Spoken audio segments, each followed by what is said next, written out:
Bien, buenos días a todos. Eh, Soy el doctor Harold Cárcamo, residente del tercer año del posgrado de radiología.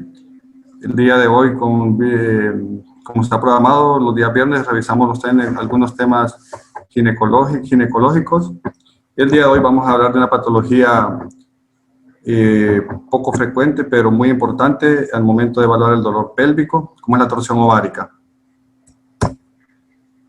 Primeramente, vamos a recordar algunos aspectos anatómicos que son importantes al momento de enfrentar esta patología. Recordemos que los ovarios son estructuras en forma elíptica que generalmente se ubican en la fosa ovárica. A nivel pélvico, la fosa ovárica, recordemos que está limitada adelante por lo que es la arteria umbilical. Posteriormente está el ureter y la arteria ilíaca externa, y algo craneal está la vena ilíaca externa. La posición de los ovarios generalmente en mujeres nulíparas se encuentra entre la fosa ovárica, pero tenemos que recordar que la posición de los ovarios varía de acuerdo al tamaño del útero, de acuerdo a la edad reproductiva de la mujer. Es así que un útero generalmente en útero que está en anteflexión, los ovarios los vamos a encontrar en esta posición, en mujeres nudíparas. Y en mujeres, cuando el útero aumenta de tamaño, por ejemplo en el embarazo, los ovarios se posicionan más lateralmente y más cranealmente. En algunas personas que tienen unas variantes anatómicas del útero, como cuando está en anteversoflexión, pues los ovarios también se van a ubicar más craneal y más caudalmente. Y en mujeres donde el útero está localizado en la línea media, los ovarios el ovario exilateral lo vamos a encontrar más también hacia la línea media, no en la fosa ovárica. También recordar lo importante en mujeres post-histerectomía, que los ovarios los vamos a encontrar más hacia la línea media y ligeramente superior a lo que es la cúpula vaginal. Entonces es importante tener esos aspectos al momento de ver a una paciente. También es importante recordar que los ovarios son estructuras que están fijadas tanto al útero como al piso pélvico, pero que son siempre algo móviles. En el polo inferior del ovario está fijado al útero a través del ligamento ovárico. El polo superior está fijado a la pared lateral de la pelvis a través del ligamento suspensorio del ovario. Este ligamento suspensorio del ovario contiene todos los que son los vasos y nervios que dan inervación y irrigan el ovario. Las trompas de falopio tienen una posición generalmente superior y lateral. La fibra de las trompas de falopio tiene una posición superior y lateral, lo que es a los ovarios, ¿verdad? Son aspectos anatómicos que hay que recordar. Otra cosa importante es la irrigación del ovario, tanto irrigación como el drenaje venoso linfático. El ovario está irrigado, recordemos, principalmente tiene una irrigación dual. Principalmente está irrigado por la arteria ovárica, que es rama de la arteria aorta directamente. Recordemos que nace inferiormente lo que es la arteria renal, inferior a la arteria renal, perdón. Y también está irrigado por algunas ramas ováricas de la arteria uterina, que la arteria uterina, recordemos que es rama de la arteria ilíaca externa. El drenaje venoso del ovario, pues generalmente el ovario, todo lo que es la estructura del ovario drena a través de lo que es el plexo venoso que está a nivel del hilio ovárico. Recordar que el drenaje venoso, que la vena ovárica del lado derecho drena directamente en la arteria aorta, y que la arteria ovárica, ovárica izquierda drena lo que es la vena renal izquierda.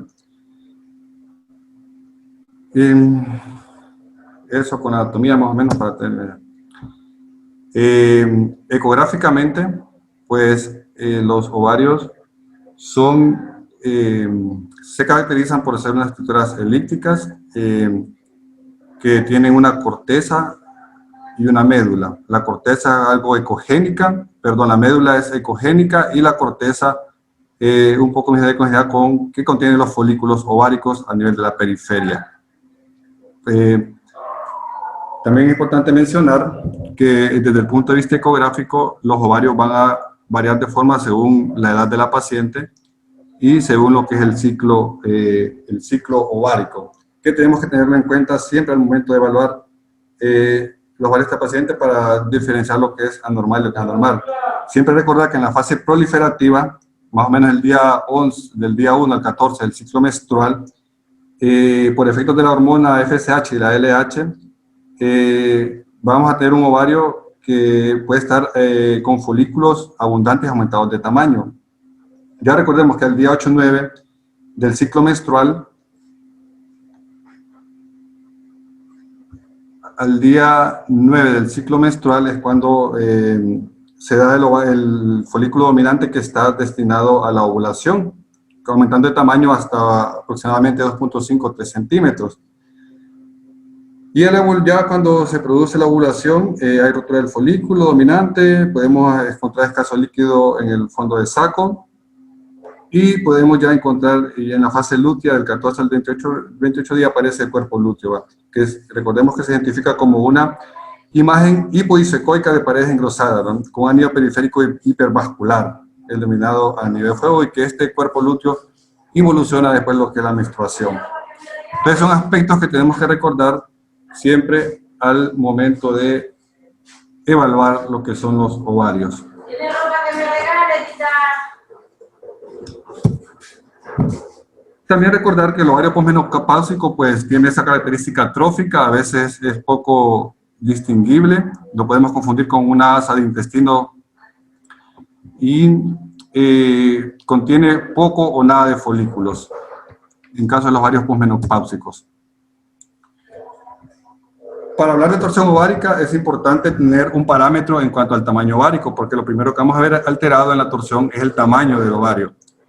Y el tamaño ovario más objetivamente se documenta a través de lo que es el volumen ovárico. Recordemos, para calcular el volumen ovárico utilizamos la fórmula de un elipsoide, que es la longitud, la anchura por la altura, y se multiplica por la constante de 0.52. Este es el método más objetivo para determinar lo que es el volumen ovárico.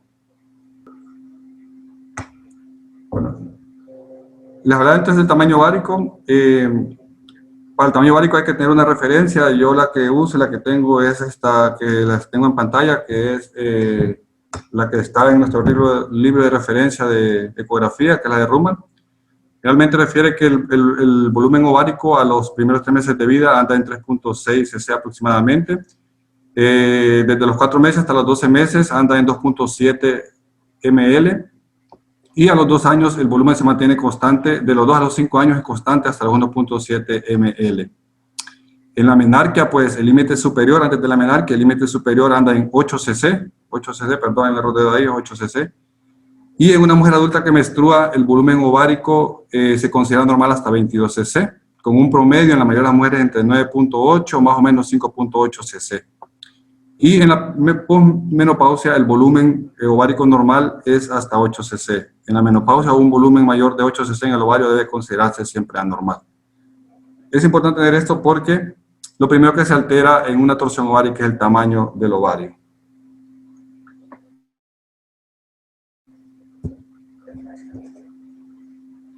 Entonces, la torsión anexial o torsión ovárica es un cuadro abdominal agudo que va a requerir una intervención quirúrgica inmediata. Es una causa de abdomen quirúrgico. Realmente, según estadísticas del Colegio Americano de Ginecología, es la quinta intervención quirúrgica ginecológica de emergencia, después del embarazo ectópico, después de los quistes hemorrágicos, después de la apendicitis aguda. Y se debe a una rotación parcial o completa del pedículo vascular ovárico sobre su propio eje. Recordemos que el pedículo vascular ovárico nos referimos o está compuesto por lo que es el ligamento suspensorio, está compuesto por lo que es los vasos y venas de lo que es la arteria luteídica y lo que es el ligamento ancho del útero. Lo primero que se compromete en una torsión ovárica es la de compromiso de drenaje venoso y linfático, que va a derivar en una congestión y edema del ovario. Posteriormente hay pérdida de la perfusión arterial e infarto. La torsión ovárica se da más frecuentemente en niñas y en mujeres de edad reproductiva, con una edad media, más o menos en todos los estudios que se han hecho, que la edad media de la torsión ovárica anda entre los 25 y los 30 años de edad. Generalmente se va a dar más frecuentemente la torsión ovárica sobre un ovario que no es normal, es decir, que tiene alguna masa o algún quiste que lo predisponga a la torsión. También el embarazo, el 20% de las embarazadas pueden cursar con la torsión ovárica, es decir, que el embarazo predispone a lo que es la torsión ovárica. Y se ha referido que siempre es más frecuente del lado derecho, haciendo referencia a la protección que da el colon sigmoide a nivel de la fosa ovárica izquierda. Por eso lo refieren en el lado derecho. Todos los estudios dicen que más del 70% de los ovarios son el lado derecho. Y aquí es muy importante porque el principal diagnóstico diferencial en caso de los siempre hay que pensar en apendicitis aguda. Los síntomas son inespecíficos. En varios estudios, el 100% de los pacientes refieren dolor pélvico de inicio intenso, agudo, súbito, que se acompaña de náuseas, vómitos. Generalmente no hay fiebre en estos pacientes, el hemograma puede estar normal y a veces se puede o no, a veces sí, a veces no se puede acompañar de lo que es una masa abdominal palpable. En la fisiopatología de la torsión ovárica, como les mencionaba, inicialmente lo que se compromete es el drenaje linfático y venoso. Generalmente el dolor es atribuible más que todo a una trombosis venosa. El dolor intenso se atribuye muchas veces a la trombosis venosa que ocurre, más que al propio infarto cuando hay oclusión arterial. Posteriormente, cuando hay obstrucción del flujo venoso, toda estructura se va a comportamentar con edema y aumento del tamaño ovárico, aumentando su presión dentro del ovario.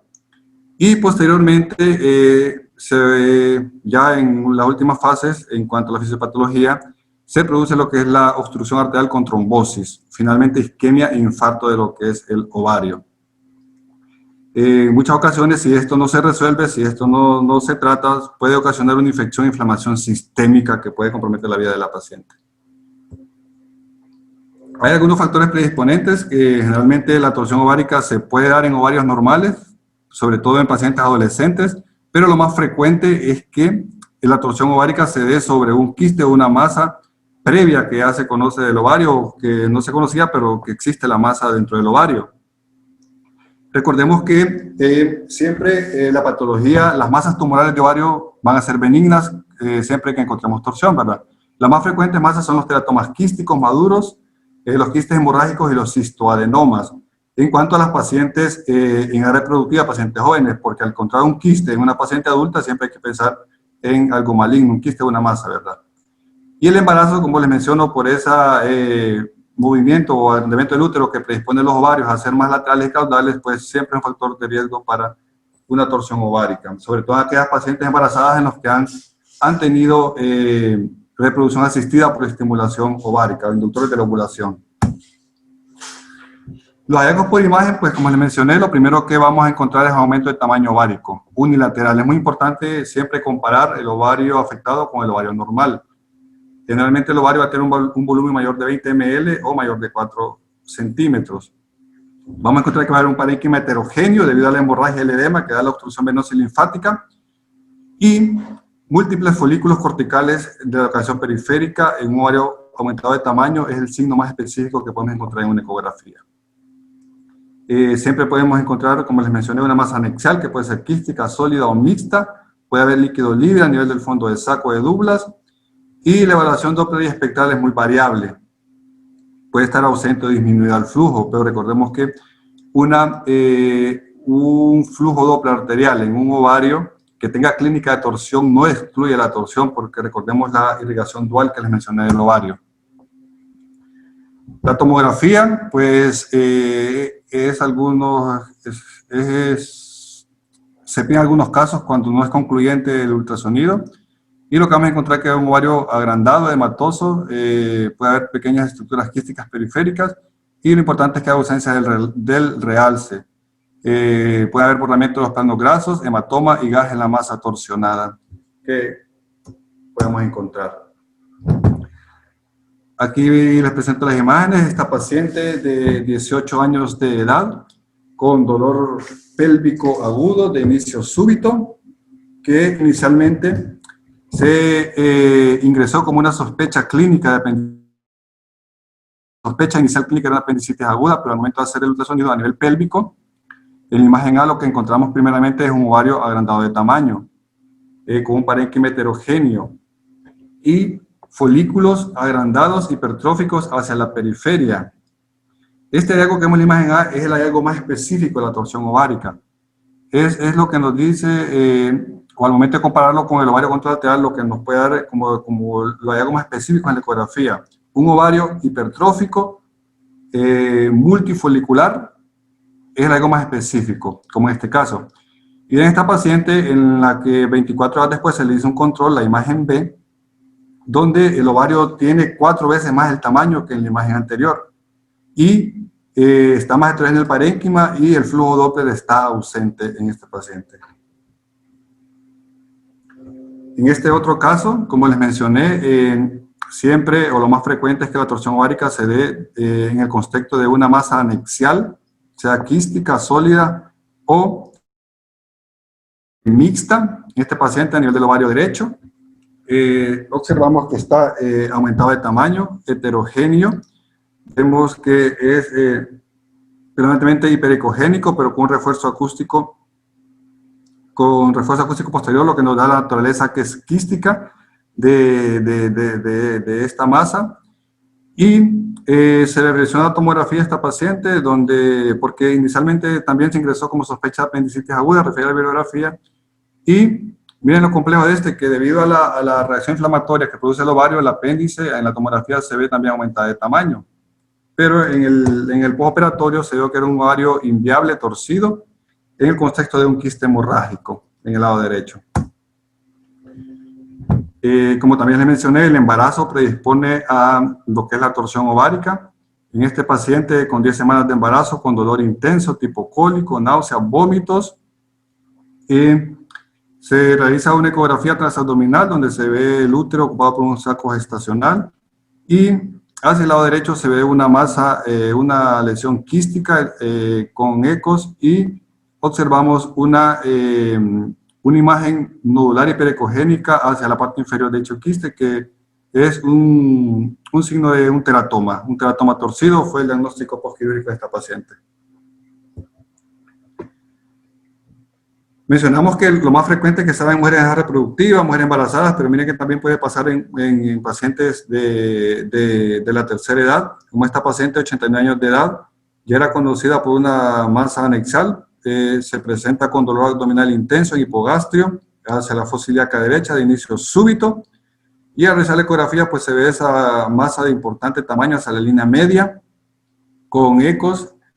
Y el diagnóstico postquirúrgico fue una torsión quística, una torsión de un quiste de ovario, un quiste torcido de ovario, una paciente de 89 años de edad, ¿verdad? Otro caso, una mujer joven con dolor abdominal agudo, intenso. En esta paciente, pues, hacia la línea media se logra ver una imagen quística de importante tamaño. No se logra diferenciar en sí los ovarios, pero lo que nos hace sospechar una torsión en esta paciente es la ubicación inhabitual. En una mujer joven no tenemos por qué encontrar los ovarios o una lesión quística hacia la línea media. En este caso, ven la lesión quística que está anterior, está anterior al útero, sí, y está como algo craneal o anterior, cráneo anterior a lo que es a la vagina, que es la letra B. Entonces, la posición habitual pues, nos hace sospechar en un quiste torcido, más con la clínica del paciente, que es dolor abdominal agudo, dolor pélvico agudo, ¿verdad? En este caso, la posición que no es habitual nos hace sospechar en torsión. En este caso, también es una paciente joven que se presenta con dolor abdominal agudo. En la ecografía abdominal se encuentra una imagen quística multiloculada con ecos de importante tamaño hacia la línea media. Y también encontramos otro signo de la torsión, que es el pedículo ovario rotado. Entonces le mencionaba que una mujer joven con dolor abdominal agudo con una masa quística multiloculada, el hallazgo aquí que hacia el lado derecho de esa masa en la línea media se observan imágenes, una imagen tubulares, tortuosas, sin bascular el flujo Doppler, que hace referencia al pedículo ovario rotado. Recordemos que en el pedículo ovario está el ligamento suspensorio, y el ligamento suspensorio contiene lo que son los vasos y nervios ováricos, ¿verdad? Entonces, esa imagen que el signo del remolino que refiere a la literatura es un signo específico también de un ovario torcido, pero casi es muy poco común que lo encontremos el signo del remolino. Siempre es importante mencionar los diagnósticos diferenciales. Es paradójico que el principal diagnóstico diferencial de un ovario torcido es una masa anexial que no esté torcida. Y como les mencionaba, que el teratoma, el cistoadenoma y los quistes hemorrágicos son las masas ováricas más frecuentes que predisponen a rotación, entonces tenemos que hacer el diagnóstico diferencial cuando no está torcido. Entonces el quiste hemorrágico es el gran imitador. Este imita cualquier patología, gran imitador de la torsión ovárica. Recordemos que es en mujeres, más frecuente en mujeres premenopáusicas, se ve un sangrado de un quiste folicular o del cuerpo lúteo. Se manifiesta como dolor abdominal de inicio agudo, ¿verdad? Algo bien inespecífico. Y la ecografía va a tener aspectos diferentes en la ecografía para que los tengamos en cuenta. Esto va a ser de acuerdo a la evolución del sangrado que ha tenido dicho quiste. Como en este caso, les muestro 3 imágenes de quiste hemorrágico en diferente evolución. La primera imagen, la imagen A, es un quiste hemorrágico en una etapa bien aguda y hiperaguda. Vean que se observa como una masa hiperecogénica que impresiona que es sólida, pero el refuerzo acústico posterior de esa masa nos da la naturaleza quística de esta lesión y vemos que esos ecos de sangre que tiene. En la imagen E es una etapa más subaguda, donde hay un patrón reticular, una imagen quística con ecos y tabiques finos. Y en la imagen I, la última imagen, ya vemos una etapa más crónica, cuando hay un nivel líquido, imagen quística, y vemos que hay una imagen nodular hiperecogénica hacia la parte inferior, que esto nos puede confundir que es algo sólido, pero al notar que no tiene vascularidad, vemos que es un coágulo sanguíneo a ese nivel. Siempre, cuando tenemos un quiste hemorrágico, también tenemos que diagnóstico diferencial con lo que es un endometrioma. Generalmente los quistes hemorrágicos, cuando se hacen control o no se les da intervención, no se hace intervención quirúrgica del quiste hemorrágico, este desaparece espontáneamente. En cambio, los endometriomas no van a aparecer en controles posteriores. Miren, en este caso, esta paciente de 5 años de edad con dolor abdominal agudo, con una masa heterogénea hacia el ovario izquierdo, que se le hizo un control posteriormente y no desapareció. Entonces el postquirúrgico se encontró que era un endometrioma. En la imagen de la derecha es una imagen de tomografía con medio contraste intravenoso. Vemos hacia el ovario derecho que se observa una colección heterogénea de alta densidad con densidad de sangre. La trompa del lado derecho está aumentada de tamaño, hay un hidrosalping, y una paciente que se presentó con dolor abdominal intenso, que era un endometrioma roto del ovario derecho. Otra masa que hay que tener es el teratoma quístico en los diagnósticos diferenciales de la torsión de ovárico, porque se presenta con dolor abdominal agudo. Recordemos que deriva de las 3 capas germinales, son del 15 al 25% de las neoplasias ováricas, 10 a 15% pueden ser bilaterales. El aspecto ecográfico es variable, también depende de lo que es la evolución de la masa, y recordemos que se presenta a estos pacientes con dolor abdominal también agudo. Lo más frecuente, hay que recordar signos específicos del teratoma, como el tapón dermoide, que es una masa quística de importante tamaño con un nódulo hiperecogénico hacia la periferia. O algo otros signos específicos, o otros signos de teratoma que nos dan por las diferentes interfaces que producen los diferentes componentes los diferentes componentes tissulares que tiene el teratoma, ¿verdad? Otra masa frecuente que se torsiona es el cistoadenoma seroso. Generalmente son mujeres en edad reproductiva. Pueden ser bilaterales del 20% de los casos. Son lesiones quísticas. Generalmente estas lesiones quísticas son lesiones quísticas, generalmente uniloculares o con una pared bien definida. Puede tener sectos finos y proyecciones papilares, realmente que son mujeres jóvenes en edad reproductiva, ¿verdad? Como lo denota la imagen que vemos. Otro diagnóstico diferencial que tenemos que tener en cuenta es la enfermedad pélvica inflamatoria.